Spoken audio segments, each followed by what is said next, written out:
Hello friends, I am Sonia. Today we are going to discuss about myocardial infarction and और acute coronary syndrome. Myocardial infarction बोलते हैं हम इसको, या फिर हम acute coronary syndrome बोलते हैं, जिसको शॉर्ट में ACS कहा जाता है, ACS. तो सबसे पहले आज हम क्या क्या डिस्कस करने वाले हैं ये बता देती हूँ.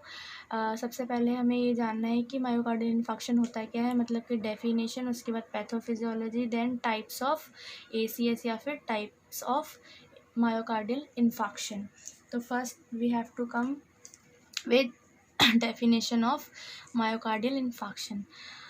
Myocardial infarction or acute coronary syndrome is an emergent situation characterized by an acute onset of myocardial ischemia that result in myocardial muscle death. इस डेफिनेशन की क्या मतलब हुआ, इसमें ये बोला गया है कि मायोकार्डियल इन्फाक्शन या फिर हमारा अक्यूट कोरोनरी सिंड्रोम जो है वो एक एमरजेंसी सिचुएशन होती है जिसके अंदर अचानक से अक्यूट बहुत सिवियर और अचानक से अक्यूट ऑनसेट होता है. हमारी मायोकार्डियल इस्चीमिया हो जाता है. हमारी मायोकार्डियल जो हार्ट की मिडल लेयर मसल होती है, मिडल लेयर होती है मायोकार्डियल लेयर, उसमें क्या होता है, इस्चीमिया हो जाता है. मतलब कि अनअप्रोप्रिएट या फिर inadequate blood supply to the myocardial muscle, जिसका रिजल्ट क्या आता है, हमारी मायोकार्डियल मसल जो होती है उसकी डेथ हो जाती है. ये थी हमारी मायोकार्डियल इन्फाक्शन की डेफिनेशन. ठीक है. और जो मोस्ट कॉमन साइट जो है जहाँ पर मायोकार्डियल इन्फाक्शन पाया जाता है वो हमारा लेफ़्ट एंटीरियर डिसेंडिंग आर्टरी, जिसे हम शॉर्ट में LAD लैड भी बोलते हैं. ये है इसकी साइट. ठीक है. अब हम जानेंगे पैथोफिजियोलॉजी मायोकार्डियल इन्फाक्शन की. मायोकार्डियल इन्फाक्शन की पैथोफिजियोलॉजी शुरू होती है कोरोनरी अर्थरोस्क्लेरोसिस और कोरोनरी थ्रोम्बस या एम्बोलिज्म. देखो, या तो हमारे हार्ट के अंदर कहीं पे कोरोनरी अर्थरोस्क्लेरोसिस हुआ है, मतलब कि आर्टरीज जो है वो उन आर्टरीज में थिकनिंग हो गई है, या फिर आर्टरोस्क्लेरोसिस हुआ है, उसमें लिपिड एक्यूमुलेशन हो गया है, या फिर कोरोनरी थ्रोम्बस बन गया. ठीक है. एयर का कोई बबल बन गया है, एम्बोलाई बन गया है. ठीक है. इन तीनों में से, या फिर कोई अलग कारण भी हो सकता है, लेकिन मोस्ट कॉमनली यही तीन कॉज होते हैं हमारे मायोकार्डियल इन्फाक्शन के. इन तीनों में से कोई भी कॉज हुआ जिसके वजह से दो साइडेड रिजल्ट चलते हैं यहाँ पर. देखो, पहला रिजल्ट हमारा आता है narrowing of the blood vessel. अगर अर्थरोस्क्लेरोसिस हुआ है, अर्थरोस्क्लेरोसिस में मैंने आपको क्या बताया था कि थिकनिंग ऑफ हमारी आर्टरी होने लगती है. ठीक है. अगर आर्टरी की थिकनिंग होगी तो उसकी वजह से क्या होगा, हमारी वेसल्स जो है वो नैरो होने लगेंगी. जैसे कि ये हमारी आर्टरी है, हम सपोज कर लेते हैं ये हमारी आर्टरी है, ये नॉर्मल आर्टरी है, इसमें इस वक्त अर्थरोस्क्लेरोसिस नहीं हुआ है, लेकिन अर्थरोस्क्लेरोसिस होने के बाद इसी आर्टरी के अंदर ऐसे थिकनिंग की प्लेक्स बनने लगती हैं इस तरीके से. तो ये क्या है, अब नैरो हो रहा है. ब्लड सप्लाई जो है वो जिस स्पेस से पहले इतने स्पेस से जा रहा था, अब उसे इतना स्पेस मिल रहा है. ठीक है. दूसरी तरफ हमारा आता है रिस्क ऑफ ब्लड क्लॉट. अब हम यहाँ पे हमने देखा कि यहाँ पे नैरो हो रहा है पाथवे, या फिर ब्लड वेसल्स का जो एरिया है वो नैरो हो रहा है, जिसकी वजह से क्या हो सकता है, ब्लड क्लॉट का हमारा क्या है, रिस्क फैक्टर बढ़ सकता है. एक तो ये भी कारण है, और एक एम्बोलाई और थ्रोम्बस भी है, क्योंकि थ्रोम्बस जहाँ होगा या फिर एम्बोलाई जहाँ होगा, बबल जैसा जहाँ होगा, वहाँ पे ऑक्लूजन होगा, वहाँ पे कोई ऑब्स्ट्रक्शन आएगी, जिसकी वजह से क्या होगा, रिस्क होगा हमारा ब्लड वहाँ पे जमने की या फिर क्लॉट होने की. अब उसके बाद क्या होगा, देखो इधर narrowing of the blood vessels की वजह से क्या रिजल्ट आएगा, ischaemia of the heart muscle. Ischaemia of the heart muscle कैसे होगा, यहाँ पे हमारा ब्लड वेसल का जो स्पेस है वो नैरो हो गया है, जिसकी वजह से क्या है, हमारे हार्ट की मसल को प्रॉपर तरीके से ब्लड सप्लाई नहीं हो पाएगा. यहीं दूसरी तरफ अगर यहाँ पे ब्लड क्लॉट हो गया तो थ्रोम्बो एम्बोलिज्म हो जाएगा. थ्रोम्बस और एम्बोलाई मिलकर क्या करेंगे, दोनों मिलकर एक ये थ्रोम्बस है और हम इसको अपना एम्बोलाई मान लेते हैं. अब ये दोनों चीज़ें ज़्यादा नहीं तो हमारी आर्टरी में इतना स्पेस तो कवर करेंगी। इसकी वजह से क्या होगा, हमारा जो है थ्रोम्बो एम्बोलिज्म हो जाएगा, जिसकी वजह से आगे ब्लड सप्लाई नहीं हो पाएगा और एडिक्वेट ब्लड सप्लाई नहीं हो पाएगा। अगर ब्लड सप्लाई हो भी रहा है तो वो एडिक्वेट नहीं होगा। इन दोनों का रिजल्ट क्या होगा, हाइपोक्सिया हो जाएगा बॉडी में या फिर हार्ट में। हार्ट में क्या होगा, हाइपोक्सिया हो जाएगा, decrease amount of oxygen in body और हार्ट हो जाएगा, जिसकी वजह से क्या रिजल्ट आएगा, नेक्रोसिस हो जाएगा, हमारी सेल डेथ होने लगेगी या फिर हमारे टिश्यू डेथ होने लगेगी। अब इसके भी 3 रिजल्ट आते हैं। क्या होगा नेक्रोसिस से, एनारोबिक मेटाबॉलिज्म होने लगेगा। एनारोबिक का मतलब होता है जहाँ पर हमारी ऑक्सीजन प्रेजेंट नहीं होती है, वो होता है एनाबॉलिक मेटाबॉलिज्म, जो कि हमारी बॉडी के लिए क्या है, एबनॉर्मल है। एक तो पहला नेगेटिव साइन ये आ गया। उसके बाद है हमारा release of lysosome enzyme.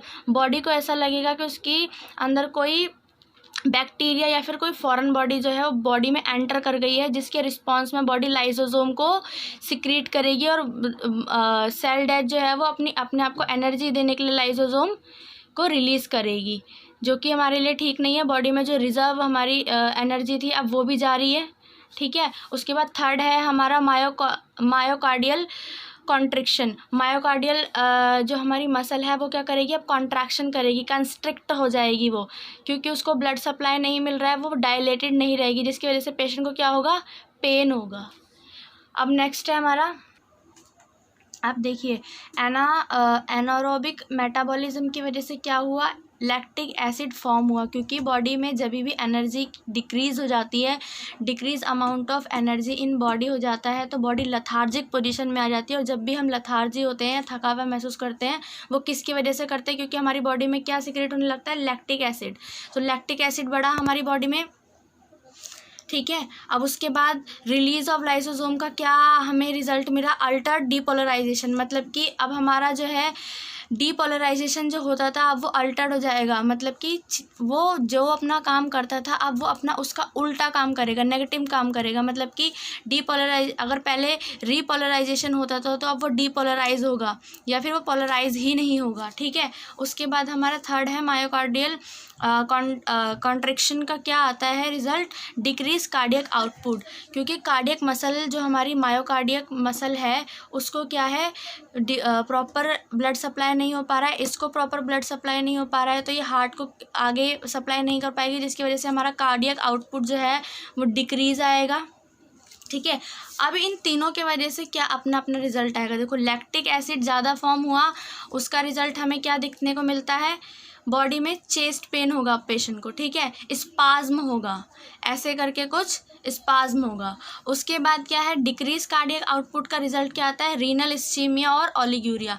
Decrease cardiac output हुआ, हमारी किडनीज को भी ब्लड सप्लाई नहीं हो पाएगा, बॉडी के किसी भी पार्ट को ब्लड सप्लाई नहीं हो पाएगा, क्योंकि हमारा कार्डियक आउटपुट क्या है, डिक्रीज हो गया, जिसकी वजह से क्या होगा, किडनी जो है अपना वर्क सही से नहीं कर पाएगी, जिसकी वजह से ओलिग्यूरिया होगा, मतलब कि 500 ml से भी decrease amount of urine body से एक्सक्रीट होगा एक दिन में, ठीक है। ये एक 300 to 500 ये इसका अप्रॉक्सीमेटली एक वैल्यू होता है।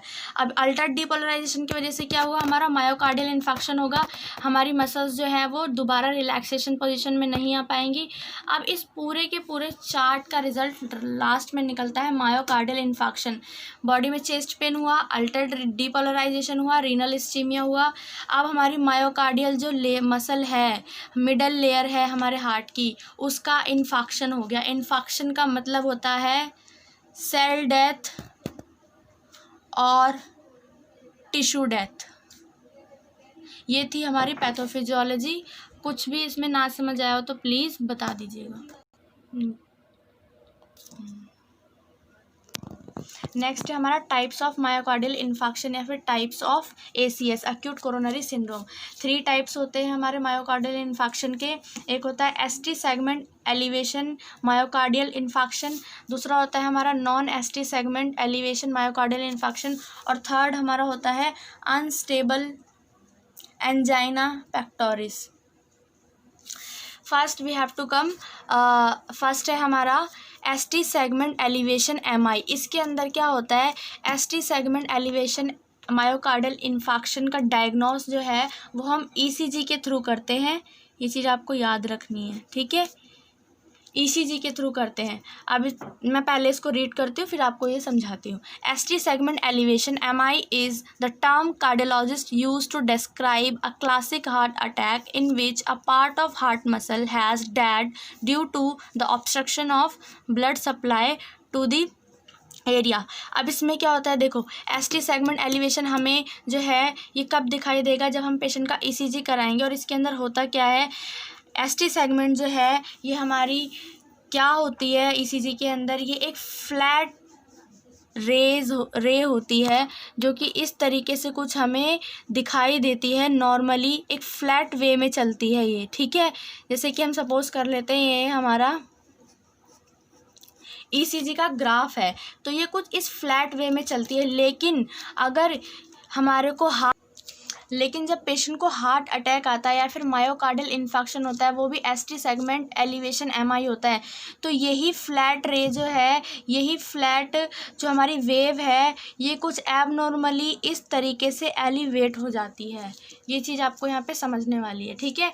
तो ये क्या है, the segment refers to the flat section of ECG represent interval between jacked heart beat when person has heart attack, this will be abnormally elevated. ये फ्लैट हमें दिखती है ईसीजी के अंदर, हमारी एसटी सेगमेंट जो हमारी वेव होती है। लेकिन और ये हमें क्या दर्शाती है या फिर ये हमें क्या इंडिकेट करती है, interval between jacked heart beat. हमारी एक हार्ट बीट के बाद दूसरी हार्ट बीट का जो इंटरवल होता है, हमें एसटी सेगमेंट वो दिखाती है। ये चीज़ आपको नोट करनी है, मैं इसको अंडरलाइन कर देती हूँ।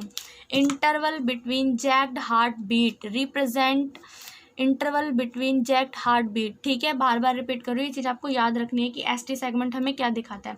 तो जब भी किसी पेशेंट को हार्ट अटैक आया या फिर मायोकार्डियल इन्फेक्शन हुआ और उसका ईसीजी हमने निकलवाया और हमें ये दिखा कि उसका एसटी सेगमेंट जो है वो एबनॉर्मली क्या है, एलिवेटेड है, तब हम ये डायग्नोस करते हैं कि पेशेंट को क्या है, ST segment elevation myocardial infection है, ठीक है। इतना समझ में आया? अगर नहीं आया हो तो प्लीज़ बता दीजिए। नेक्स्ट है हमारा non ST segment elevation myocardial infection. इसके अंदर क्या होता है, देखिए, non ST segment elevation myocardial infection means unstable angina with evidence of myocardial necrosis rather than ischaemia as evidence by elevated cardiac marker. इसका क्या मतलब हुआ कि हमारा जो non ST segment elevation myocardial infection है, इसके अंदर हमें अनस्टेबल एंजाइना भी प्रेजेंट होता है। मैंने बताया था इसके 3 टाइप्स है, एक ST segment elevation myocardial infection, second है हमारा non ST segment elevation myocardial infection, third है हमारा अनस्टेबल एंजाइना। तो non ST segment elevation angina के मायोकार्डियल इन्फेक्शन के अंदर हमारा अनस्टेबल एंजाइना भी होता है। उसके साथ क्या होता है, हमारा मायोकार्डियल नेक्रोसिस होता है। मायोकार्डियल मसल जो है वो हमारे हार्ट की मिडल लेयर होती है, जिसके अंदर हमें उसकी सेल्स के अंदर नेक्रोसिस देखने को मिलेगा, सेल और टिश्यू की डेथ देखने को मिलेगी, बजाय इसकी कि हमें उसमें इस्चीमिया देखने को मिले। और इसमें क्या हम इसका कैसे हम डायग्नोस करते हैं, क्योंकि इसमें तो नॉन एसटी सेगमेंट एमआई का डायग्नोस कैसे किया जाता है, इसमें ना तो हम पेशेंट का ईसीजी करा रहे हैं, ईसीजी कराएंगे भी तो हमें पता नहीं चलेगा, क्योंकि इसमें क्या है, सेगमेंट जो है वो एलिवेटेड नहीं दिखाई देगी। तो इसके कुछ मार्कर्स होते हैं जिन्हें हम कार्डियक मार्कर्स बोलते हैं, जिसके ऊपर मैं एक सेपरेटेड वीडियो बनाऊँगी, मगर फ़िलहाल मैं ऐसे बता देती हूँ। CPK-MB ये हमारा एक कार्डियक मार्कर है, एंजाइम है जो हार्ट के अंदर मिलता है, और ट्रोपोनिन, ठीक है, ट्रोपोनिन्स, ये 2 हैं जो मैंने एग्जांपल के लिए दिए हैं, बाकी होते काफ़ी सारे हैं। तो जब हम पेशेंट का ब्लड टेस्ट कराते हैं तब हमें ये क्या है, एबनॉर्मली इंक्रीज दिखाई देते हैं, तब हम बोलते हैं कि नॉन एसटी सेगमेंट एमआई है। विद हमें ये भी एविडेंस मिलता है कि मायोकार्डियल नेक्रोसिस चल रहा है, अनस्टेबल एंजाइना चल रहा है। अनस्टेबल एंजाइना में भी क्या होता है कि पेशेंट ज़रा सा भी एक्सर्टेड वाला काम कर लेता है, ज़रा सा भी फिजिकल वर्क कर लेता है, तो उसको क्या है, पेन होने लगता है हमारे एंटीरियर चेस्ट वॉल पे। और मैंने आपको एंजाइना पेक्टोरिस वाली वीडियो में बताया था कि यह अनस्टेबल एंजाइना जो है वो हमारा एमआई का इनिशियल साइन होता है, ठीक है, अनस्टेबल एंजाइना। इसलिए मैंने यहाँ पर ये अनस्टेबल एंजाइना को डिस्क्राइब नहीं किया है, क्योंकि मैं ये अपने एंजाइना पेक्टोरिस वाले वीडियो में आपको बता चुकी हूँ, ठीक है। इसको क्रिसेंडो एंजाइना भी बोलते हैं, ये भी मैंने आपको बता दिया है। अगर इसमें कोई भी आपको डाउट हो तो प्लीज़ बता दीजिएगा। Thank you very much.